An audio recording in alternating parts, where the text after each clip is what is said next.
All right, ladies and gentlemen, while you're passing your papers, please listen. In order to be successful for today's instruction, you need a whiteboard and a notebook. Let's go. We got to hustle hard. Okay. Guys, we pass papers all the time. This is not necessary. Okay, friendly reminder, tomorrow you do have a test. 25 questions, multiple choice. Your focus and your pieces are due tomorrow. It is your last on-time test of your AP World Life. So enjoy it because it's going away. Okay? Also, if you are donating food, tomorrow is absolutely the last day because the wonderful people who work the pantry here on campus, it is their last day of work before Thanksgiving. So we need to get the food to the people who need it. So we need to make sure that we have it. So if you are bringing food, if you could bring it to me in the morning, that would be the best. And that way you don't have to carry it around all day. So if you are donating food, please do so. I will not be accepting anything late because, a week and a half, friends. But tomorrow is your last test of the quarter. This is your last focus and pieces until 2020. It's a review. Yeah, and we get, as soon as Thanksgiving's here, it's over. We have 2 weeks together, and then we're gone again for 2 weeks. So it's a late Thanksgiving, so keep that in mind. All right, here we go on your whiteboard. Please tell me, what are the two dynasties post-Yuan? Just put them in a pile. Who are the two dynasties post-Yuan? Who are they, Harrison?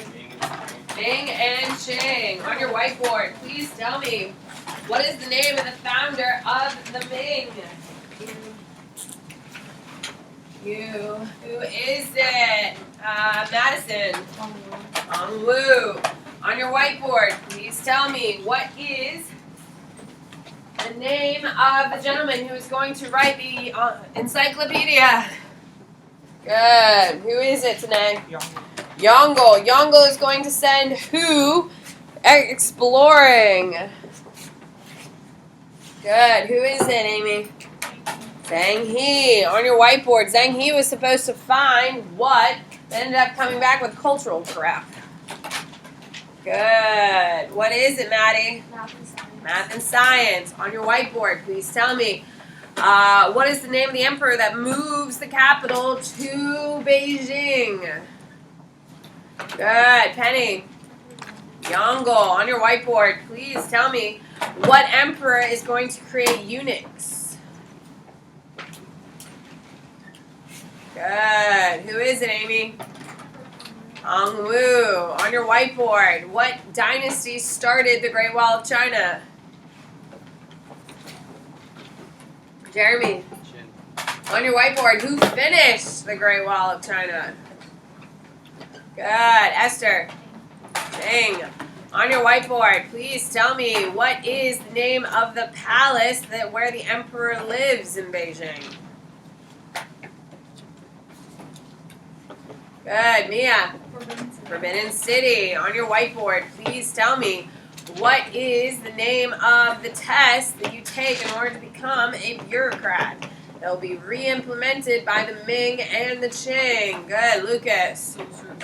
Civil service exam. On your whiteboard, please tell me, the Ming will fall to what group of people?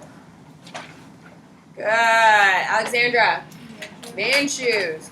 The Manchus are going to create what dynasty in China? Gus. Qing. On your whiteboard, please tell me, what is the Qing, the Manchus were originally what type of people? Good. Carly. Nomadic. On your whiteboard, please tell me, the Manchu want to be what from the Chinese, but they don't hate the Chinese? Good. Maddie. Separate. They want to be separate from the Chinese, which is why you can't speak their language, why you can't intermarry. However, they don't hate the Chinese like the Mongols did. On your whiteboard, they force everyone in China, all the men in China, to wear a Manchu hairstyle in order to get what? Good. I got 1, 2, 3. Good. What is it, Penny? Loyalty. And I'm assuming this is where we left off, correct? Yes? Or do we get to Emperor Kangxi? Okay, perfect. Here we go. Emperor Kangxi, you need to know he is a Confucian scholar. So, are these people idiots like the Mongols? No, they're highly educated. Okay? So, he is a Confucian scholar. So, does this mean that they hate Chinese people or they celebrate Chinese culture? They celebrate. Confucianism is definitely a Chinese thing. You need to know that he conquers Taiwan, Tibet, and Central Asia. Okay. However, his grandson, Guanlong, who you need to definitely know, is the Golden Age. He's the peak. Guanlong, he's the Golden Age. Under him, trade booms so much. Taxes are canceled numerous times.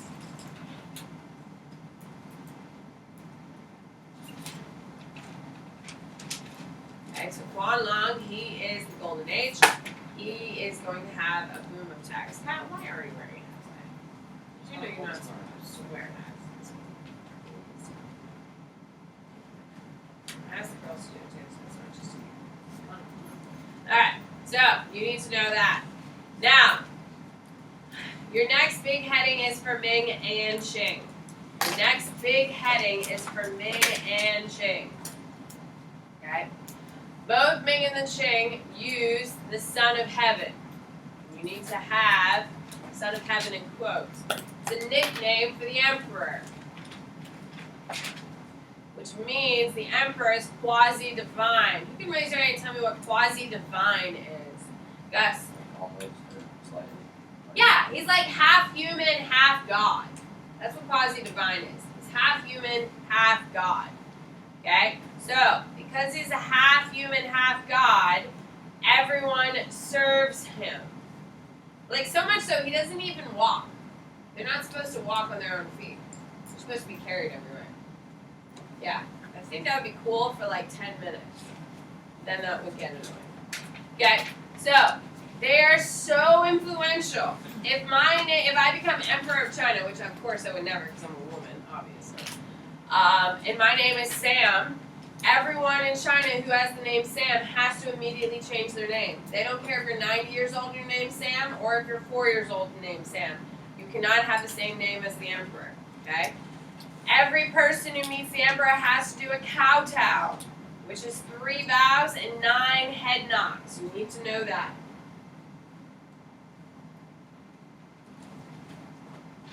Okay, so the Emperor of China becomes more powerful under the Ming and the Qing because of this idea of the Son of Heaven.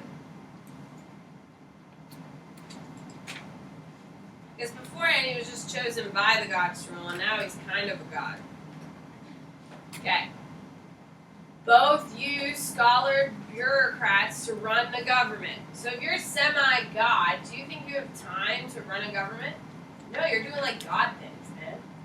So they have scholar bureaucrats run their government. So is the emperor really involved or like practically not involved? Practically not involved. Would you say the President of the United States is highly involved? Yes. Okay, the President of the United States is very highly involved in our government. The Emperor of China, especially during the Ming and the Qing, are not very involved. You need to know that to become a scholar bureaucrat, you have to be of the top 300 on the civil service exam. So they are the creme de la creme of China. Smartest, brightest, the best. And they're the ones writing the government.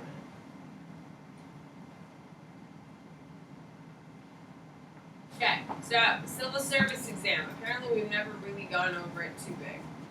So here we go. The civil service exam is proctored to anyone male, obviously. Any male who wants to take it. So if you're a poor kid, can you take the test? If you're a wealthy kid, can you take the test? Yes. Okay? It's administered to anyone who wants it, of course, men. Only 300 are allowed to become scholar bureaucrats. So every time they administer the test, they only allow 300 people to become scholar bureaucrats. Okay? It is a 3-day test. You need to know that. An uninterrupted 3-day test, which means when you walk into that little room, you bring all of your food, you bring all of your bedding, if you're even going to sleep, and you bring a chamber pot. What's a chamber pot? It's what you use the bathroom in. Like, it's what everyone used before we had plumbing. Okay? So you would go in and you would take it. You have 3 days to take the exam. It's obviously incredibly competitive. Eventually will lead to corruption and cheating. Oh my God, do we have corruption and cheating in 2019 in our collegiate system? Oh, is that what's happening at USC when you can just Photoshop your picture on a, what was it, a soccer player or a hockey player? They did it too? Water polo. Oh yeah, and the kid's never even like seen a water polo game. Anyway. Okay, obviously, ladies and gentlemen, the wealthy have the best advantage because they have all the best tutors, they've went to the best schools. However, anyone can be a bureaucrat to pass the test. What's the test like? Is it like physical competition? No, it's calligraphy. No, so what is it? It's Confucian classics. You should know this. I should have told you. I'm sorry. Thank you for asking, Madison. Confucian classics, calligraphy, poetry, and essays. And you have 3 days to complete. Confucian classics, calligraphy, poetry, essays. What do you got? How often do they give this? I think they give it like once a year. Okay. I think. I don't know. They don't use it anymore. So I don't know what it's like. But you can Google it. It needs to pop up. Okay. Now, ladies and gentlemen, you shouldn't have to write this down. China, incredibly patriarchal. Okay? Men rule. Women are second-class citizens. They have filial piety, which is the respect to the ancestors and the elders. Okay? Gender relations. Women are, once you get married, you're cut off from your family. You now belong to your husband's family. Okay? Widows are strongly encouraged not to remarry to honor their husbands. Now, ladies, if you're not married, how many rights do you have? Now, do you think you get more rights because you're a widow? Nah. Okay? Men are allowed to divorce. Okay? Men are allowed to divorce. But if you're a woman who gets divorced from her husband, how does that social prospects look? How does that look for your kids? They're scorned from society too, so it's a devastating thing for women. But men, you can divorce your wife if she talks too much, so that's good. But you just ruin your entire family. Alright, foot binding is back! Foot binding is back! Now, you're going to put a big star. Both the Ming and the Qing want Tang and Song culture reinstated in China. So the major focus of cultural re-establishment in China is based on the Tang and the Song. So the Song are the ones who came up with foot binding, so obviously what are they going to bring back? Foot binding. And is this awesome for women or terrible for women? Terrible. Yeah. Yeah, it is. So, alright. Food. I use my population growth. It's probably better. You need to know that only 11% of China is agrable. Variable. Okay? They can grow agriculture. So, agriculture is very intense where it can grow. New American food crops like maize, sweet potatoes, and peanuts become incredibly important. Now, anytime there's new food, what happens to the population? It goes up. So Chinese population is going to boom because of Maize, sweet potatoes, and peanuts. Can you imagine Chinese food without peanuts? It's in everything. It's in a lot. Okay? I've never seen a Chinese dish with sweet potatoes. Now, I'm not saying I'm a Chinese aficionado at all. But I've never seen sweet potatoes. In Japan, they eat sweet potatoes all the time, so I didn't know Japan. Maize, I've only seen corn in, like, fried, stir fry. I wouldn't call myself an aficionado, I'm just saying. Alright. See? Population increases. Sorry. Portrait. This is still under Ming and Qing. You need to know that silk, porcelain, tea, and lacquerware are what people want from China. Lacquerware is black, typically. It eventually goes red. It's like a heavily painted thing. Apparently, some of classes have seen lacquerware in AP Art. Some people have not. Apparently, there's like one class that shows you. The terracotta. Yeah, but like that's not what we're talking about here. Lacquerware is like a pottery thing. Pottery or wood design. Very fancy. It's heavily painted. Okay. So, porcelain is what the Ming are famous for, of course. Now, you need to put a big, big star. A big star. The Chinese will become obsessed with silver bullion, which is right up here, from Europeans. They will become obsessed with silver bullion from Europeans, and it will completely destroy their economy. Because, ladies and gentlemen, what's worth more, silver or gold? The Chinese want silver so bad, they're paying twice the amount in gold for silver. Because they just love it. They think it's beautiful, they've never seen anything like it, and they love it. It will completely destroy their economy, you need to know that. Their dependency on silver will completely destroy the Chinese economy. Okay. You need to know that the Tang and you need to know that the Ming and the Qing had very little technological developments.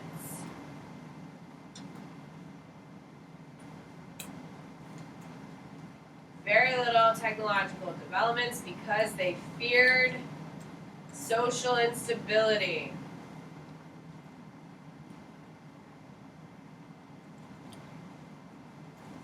Alright, that's a lot of notes. Alright, here we go, on your whiteboard. On your whiteboard, please tell me what is the name of the gold dude who's the golden age of the Qing. Good, I got 1, 2, 3. Who is it, Lucas? Juan Long. On your whiteboard, please tell me what is the name of the bow you have to give to the emperor. It requires 3 bows and 9 head nods. Jack. Bow Tow. What is the nickname we've given the emperor? Good. Good. Carly. Son of Heaven. On your whiteboard, what do we call the people who are actually running the government in China for the emperor? Because he's like too busy to do it now. Galen. Scholar bureaucrat. Scholar bureaucrats. On your whiteboard, in order to become a scholar and bureaucrat, you have to be the top 300 taking what test? Madison. Civil service. Civil service. On your whiteboard, please tell me how many days is the civil service exam? Sarah. 3. Lucas, what? Oh, understood. No. They don't stop the Qing dynasty ended in 1911. The last emperor dies. They're officially removed in 1917 from China. And then we have a communist revolution. Communists really are cutting off too many testicles. On your whiteboard, please tell me what 2 cultures are the Ming and the Qing trying to emulate the most? Good, Maya. Tang and Song. What cultural component from this song is making a comeback? And all the ladies are grateful. And I mean that facetiously, of course. What is it? Mia. Foot binding. On your whiteboard, please tell me what 3 food items from the Americas is going to cause a massive population boom in China. Good. What are they, Esther? There you go. On your whiteboard, please tell me the Chinese sell their economy in order to get what item from the Americas? They completely destroy their entire economy today. Silver. Silver. On your whiteboard, please tell me, why don't the Ming and the Qing want to increase their technology and to have more development of technology at home? Good. Why, Gus? Because they don't want social instability. There you go. They don't want social instability. All right, here we go. So there are 3 classes in Chinese society. You probably shouldn't have to write this down. Privileged, working, lower class, like we talked about before. Okay. Give a space, center it. Neo-Confucianism, you do need to know. It's still, yeah, it's both. Okay, Neo-Confucianism, you need to know. It is promoted by this guy. Okay, it is a syncretic religion which blends what 2 things? Alexandra, I don't know what the hell that was, Alexandra. Confucianism and Buddhism. There you go. It blends Confucianism and Buddhism. Okay? You need to know it becomes the belief system under the Ming and the Qing. It is the end-all be-all. It is the center of it all. Okay? It is in its peak during the Ming and the Qing. What do you got? Guys? Wouldn't it be Confucian logic and Buddhist morality? It's Confucian and Buddhism mixed. That's all you need to know. Yes, Confucian and Buddhism mixed. The specifics are the logic and the Confucian morality of the whole thing that is syncretic. The only thing you need to know is just Neo-Confucianism is Buddhism and Confucianism. Okay, you need to know. The next one is Christianity. Skip a space, center it. Christianity. This is going to be a longer one for sure. Pre-Ming. Very few Christians are in China, like practically none. Pre-Ming, there are no Christians. However, during the Ming, Christian missionaries arrive. Why? Who can raise their hand and tell me why? Why all of a sudden there's a bunch of Christian missionaries from Europe? What's happening in Europe? What's happening in Europe that people are like, oh my God, we gotta go get more Catholics, specifically? Benny, Protestant Reformation is going to send Catholics to China. And what do we call Catholic missionaries? Jeanette? Jesuits, yes. So, Catholic missionaries are going to go to China to try to get more people to convert to Catholicism because of the Protestant Reformation. The most important one is a guy named Matteo Ricci. You absolutely need to know his name.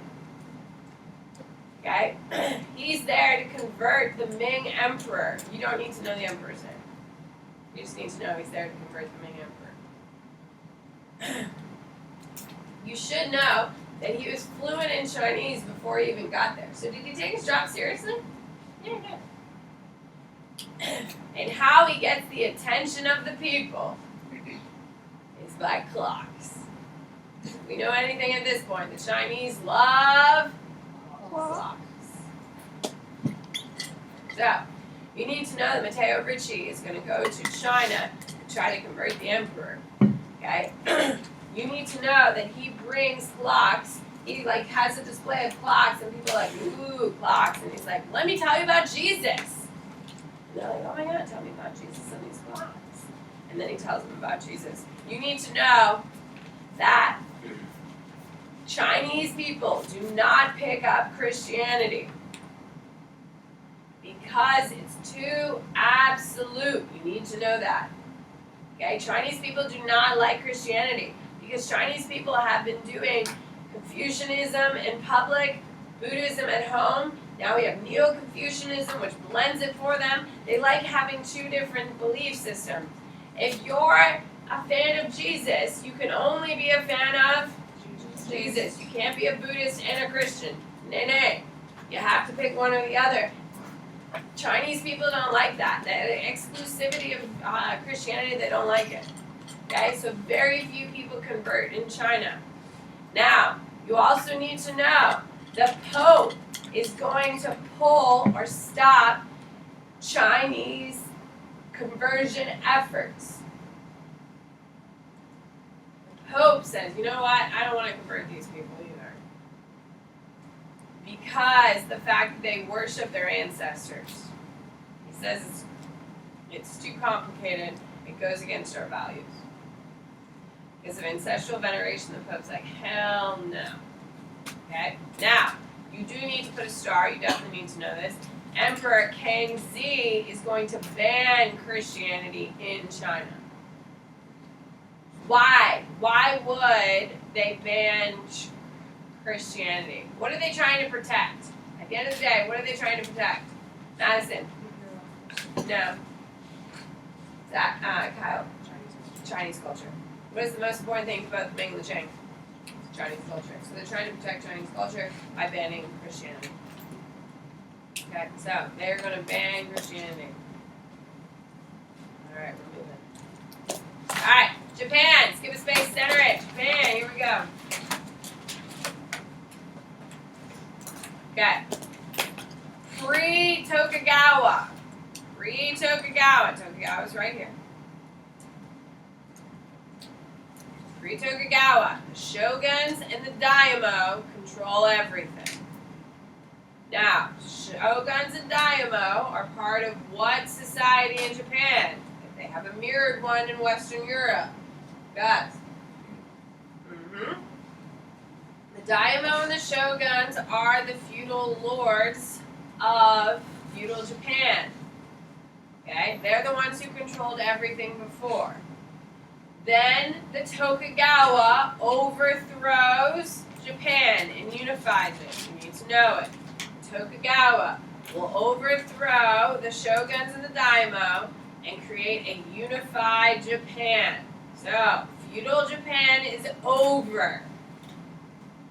It's over. It's now a unified country.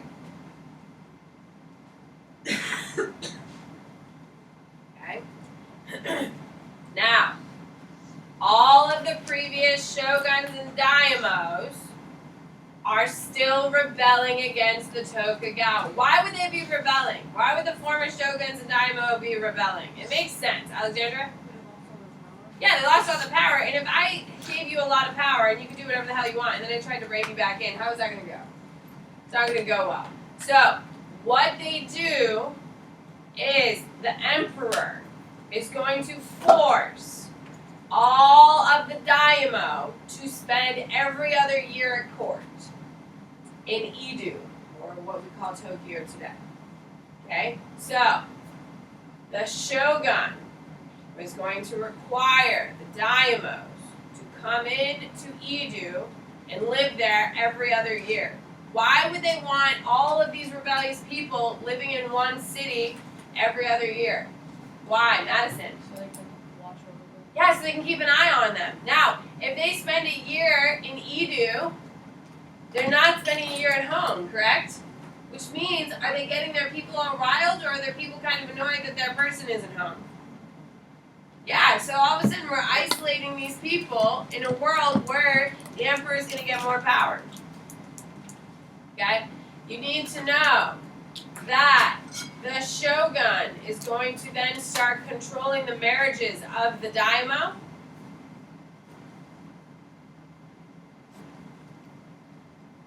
And the interactions they have with each other. Okay, so is this a free and open state in Japan? No. Okay, so you need to know, you're going to put a big star. They're going to begin rejecting outside culture.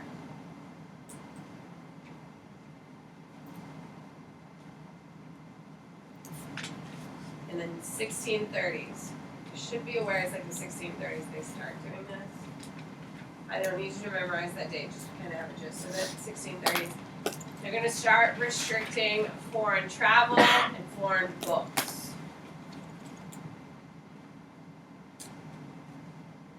Eventually, the doors will be closed to Japan for 200 years. You need to know that. Eventually, they close the doors of Japan for 200 years to outsiders, except for the Dutch, and you need to know that.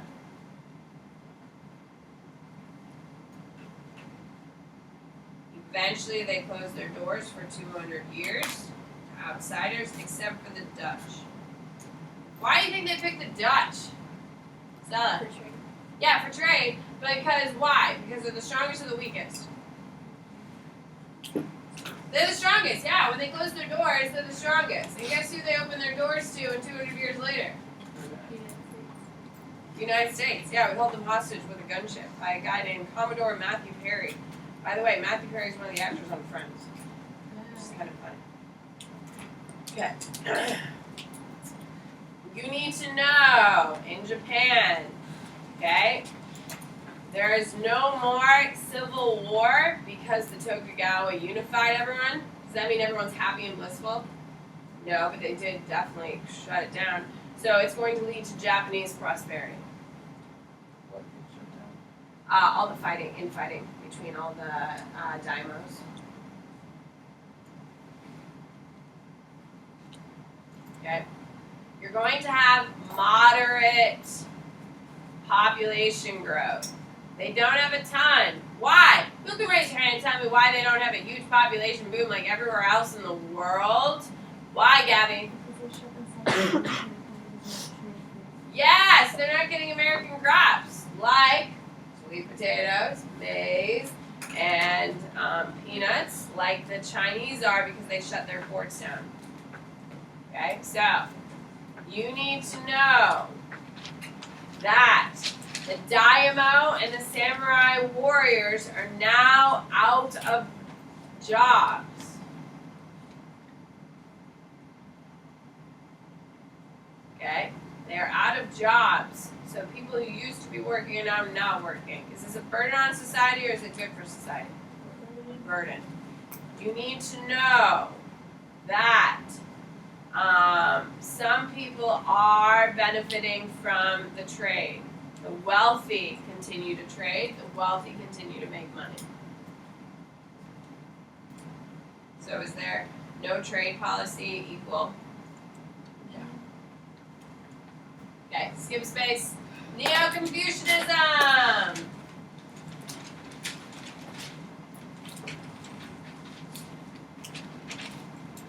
Okay. Despite the Japanese efforts, China still has a big influence on Japan. But who were the Japanese really wary of?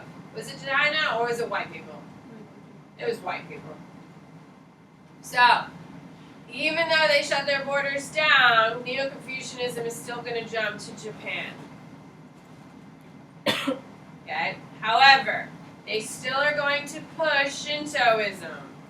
Shintoism is the traditional religion of Japan.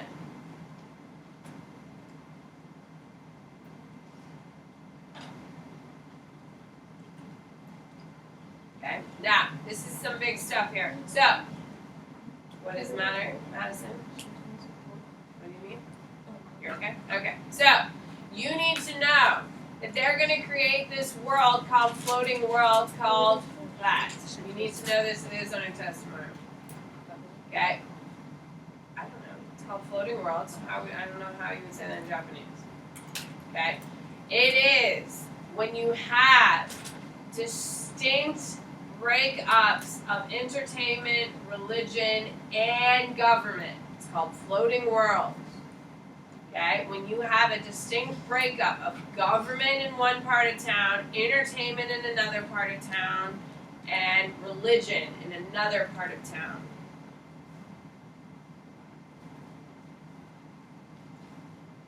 Okay? So, this is a whole new way. So they're getting a little bit more of everything.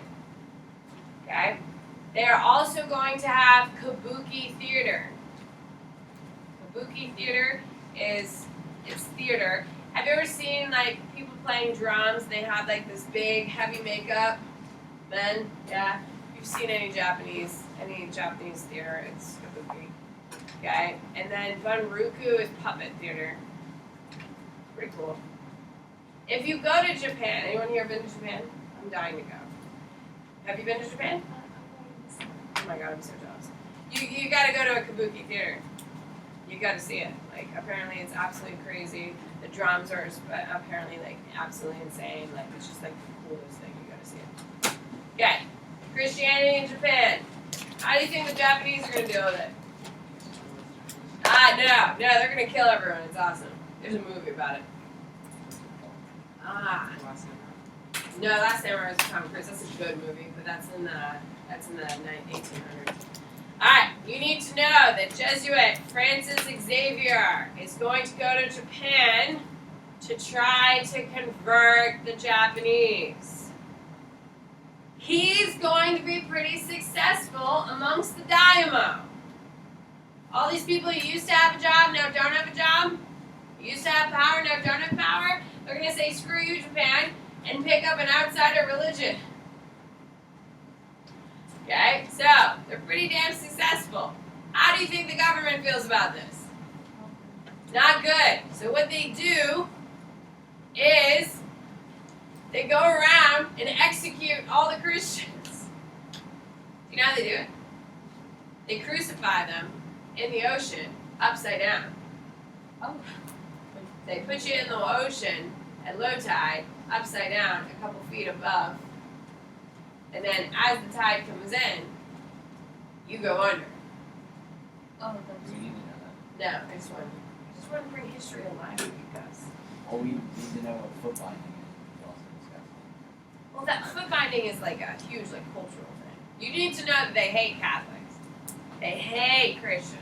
Okay, why? Why do the Japanese hate Christians? Same thing. The reason why they closed the door. Why?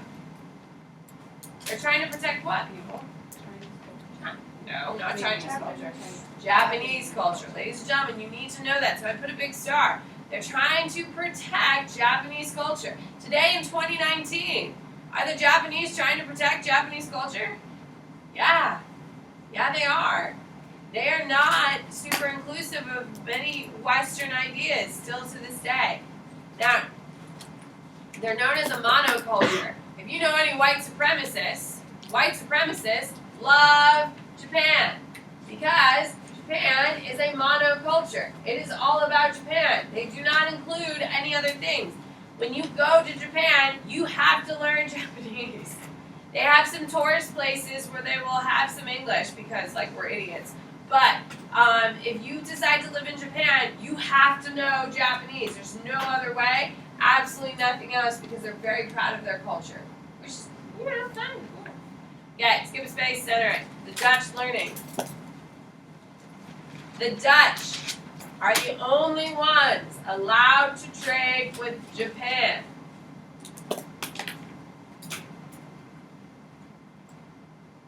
Okay? The Dutch are the only ones allowed to trade with the Japanese. They're only allowed to trade at Nagasaki. Oh my God, why should you know that, Trade City? Why should you know? Every hand should be up, you terrible Americans. Stella. because the Americans bombed that city. Yeah, it's the first atomic bomb hit Nagasaki. First atomic bomb ever dropped in the world was dropped on Nagasaki during World War II. Okay? The Dutch are only allowed on an island in the port of Nagasaki. Okay? Because they want to limit how much influence they have. And that's it. Woo! Finished. We finished. That was a lot. Can we agree? Alright, here we go. On your whiteboard, please tell me. What country closes their ports to white people specifically? Because fear of erosion of their culture. Maddie. Japan. Japan only trades with what white people? Good. Sarah. Dutch. What is it called when the Japanese break apart their government structures, their religious structures, and their entertainment structures in order to have better balance? What do we call it, Esther? Loading world. On your whiteboard, please tell me what is the name of the dude who tries to bring Catholicism to Japan? Good. By the way, he dies there, and he becomes a saint. So there's Xavier colleges, all like in Chicago. No, it's in Cincinnati. It's named after this guy who died, gets murdered in Japan. Fun fact, in case you know. When you watch Xavier basketball, because they have a really good basketball team, you used to be like, oh man, that guy died by drowning by the sea in upside down. Jeanette. Francis Xavier. There you go. What's the name of the dude trying to bring Christianity to China? Oh no.